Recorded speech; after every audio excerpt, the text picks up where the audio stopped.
Ayan guys, mga kaibigan, mga kabonsai, magandang araw po sa ating lahat.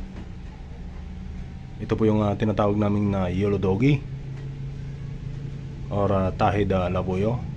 Ang scientific name po nito ay Maclora cochinensis.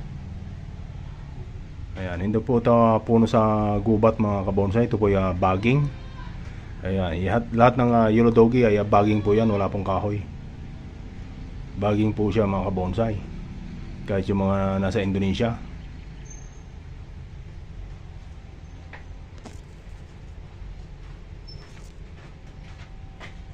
Ayan mga kabonsai, meron itong mga tinik. Marami itong tinik. At ang baging na ito ay umaabot ng halos hindi kayo maniwala, mga kabonsai, doon sa wild talaga, yung hindi masyadong naabot ng tao, ay maabot ng 1 kilometro yung haba ng kanyang baging. Kasi ito yung pag nadikit sa lupa yung kanyang baging, mga kabonsai, ay tumutubo na hanggang sa magsanga-sanga.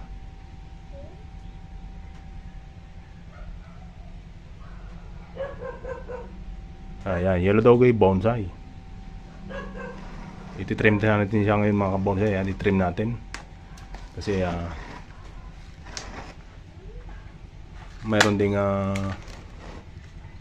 sucker branch. Ayan, sucker branch ito, mga kabonsai, ang tawag dito. Ito yung tinatawag na sucker branch.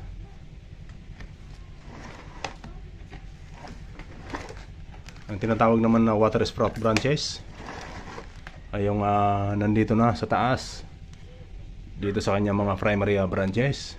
Ayan, ito yung tinatawag na sucker branch or water sprout branches. Tandaan po natin, yung sucker branch ay nasa bandang baba, mga kabonsai. Hindi yung pangkalahatan sucker branch yung tawag natin.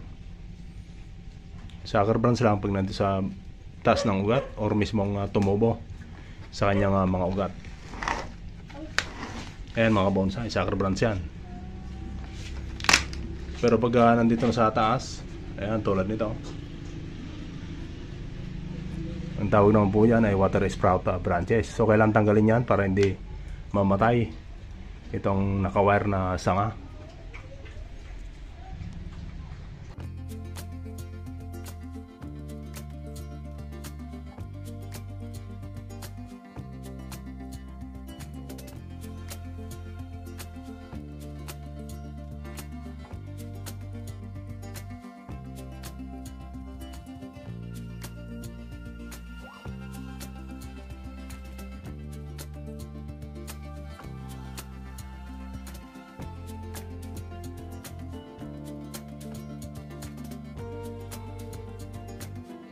Ito na, mga kabonsai, yung ating yellow doggy bonsai. Tapos na nating tanggalin yung kanyang mga water sprout branches at mga sucker branch.